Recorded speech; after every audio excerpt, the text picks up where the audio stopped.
Zemnieku saimniecību Vilciņi mēs nodibinājām 1992. gadā.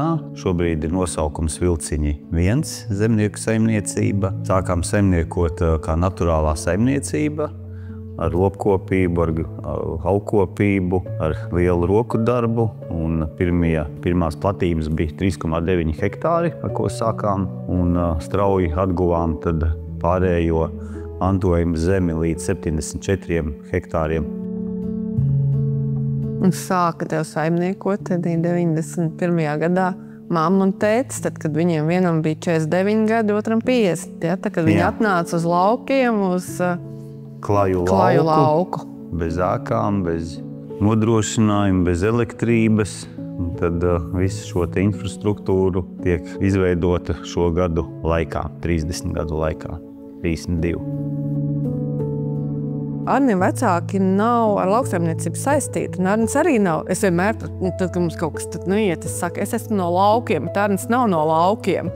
Jo es esmu uzaugusi laukos, bet Arnis ir uzaugusi pilsētā. Viņš 18, 17 gadu vecumā uz šeit atnāca, ja? Bez tādas lauksaimniecības, vai lauku mājas zināšanām apakšā.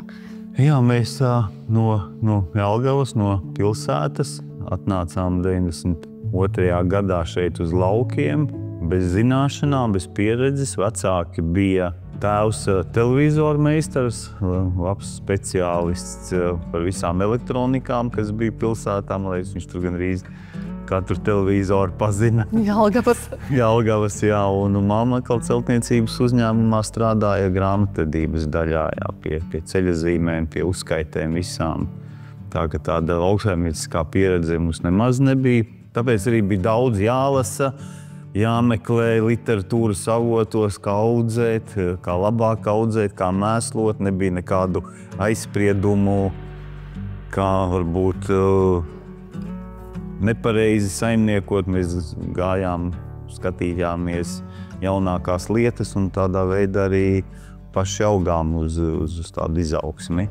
Jā, un tā, es domāju, ka ir arī veiksmes atslēga. Vismaz es cīnu daudzas labas saimniecības Latvijā, kur sākumā bez lauksaimniecības pamatzināšanām, kas sākumā vairāk bija atvērti zināšanām, nebija to stereotipu, ātrāk mācījās un arī varbūt mazāk baidījās, jo mazāk zināja kaut ko. Tad arī mazāk baidās, ka tu nezini, kas varētu notikties, vai ne? Pirms Latrapša dibināšanas liela problēma bija izaudzētās produkcijas realizācija, jo maz bija pieņemšanas vietas, tuvākais bija Dobeles dzirnavnieks ar lejupējošu izsoļu savu sistēmu, un ienākot Latrapsim, graudu cenas pieauga pa 15 latiem, ja es nemaldos, kas tomēr ir lauksaimniekam ļoti liels ieguvums. Un, protams, kad pie dibināšanas to mēs nezināsim, kad tik veiksmīgi tas viss strādās.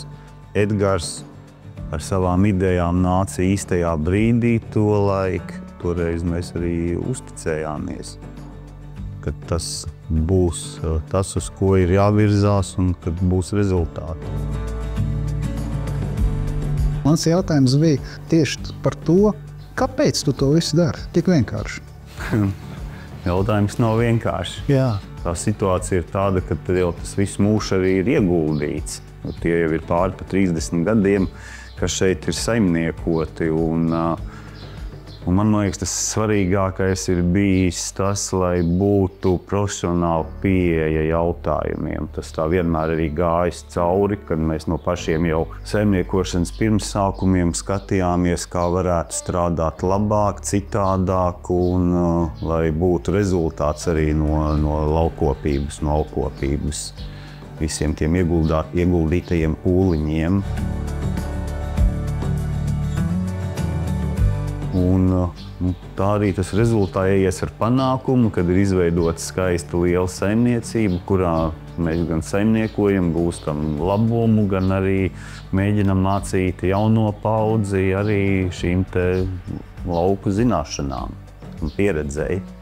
Tu domā, ka to vēl vajadzēs? Protams, ka vajadzēs. Protams, ka tas būs vajadzīgs, bet mēs jau kā saimnieki gaidām arī no zemkopības ministrijas, arī, ka viņi sapratīs, ka tie lauki būs vajadzīgi un ka vajadzīgi būs zinoši cilvēki un zinoši lauki ar spēju apgūt jaunās tehnoloģijas un iet uz priekšu un gūt labus rezultātus.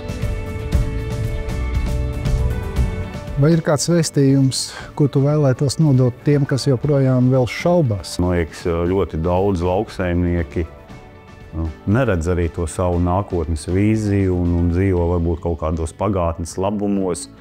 Viņi nesaprot to, ka Latraps ir pašu lauksaimnieku, pašu zemnieku uzņēmums.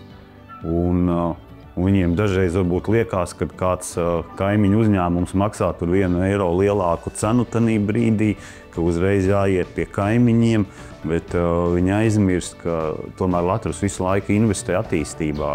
Gan ostas iegādes, gan šobrīd zirņu rūpnīcas būvniecība, gan daudz vietu Latvijā kaušu būvniecība. Un to ir jāsaprot, kad investējot nākotnē, mums kaut kas arī šobrīd mazliet varbūt ir mazāk jāsaņem, bet tas ir ieguldījums nākotnē. Paši strādājām ar vecām padomju laiku tehnikām, kad saimniekošana sākās, un tanī brīdī tikai bildēs varējām redzēt, kāda ir Eiropā saimniecībās tehnika un kāda sajūta bija, ka nekāds tāds brīdis nepienāks, ka mēs varēsim saimniekot tikpat moderni kā pārējā pasaulē un Eiropā arī. Bet uz Eiropas fona mēs izskatāmies labi. Ja tajos tālajos 90. braucām skatīties uz citām valstīm, tad tagad pie mums arī ļoti bieži brauc skatīties. Tie paši dāņu vai austriešu vai franču zemnieki brauc pie mums un skatās, tā kā mēs kādreiz pie viņiem braucām. Un jā, viņiem tie ir ko redzēt. Latrapsim jau zemnieku vidū jābūt kā virzītājiem, kā jauno ideju organizatoram un tālāk pasniegšanai zemniekiem. Jā, mums to vīziju vajag. Kādu, kas rāda virzienu, to noteikti. Latraps to var darīt. Tad noslēgumā es tikai varu pateikt, ka tā kā man ir tiesības runāt Latraps vārdā, tad Latraps, bet tas arī pats personīgi. Esmu ļoti, ļoti lepns, ka mums ir vienādas nozīmītas un mēs darīsim visu, lai to ar cieņu, ar godu un ar lepnumu to nesāt arī nākošos gadus simts. Jā, paldies! Latraps – durvis uz pasauli.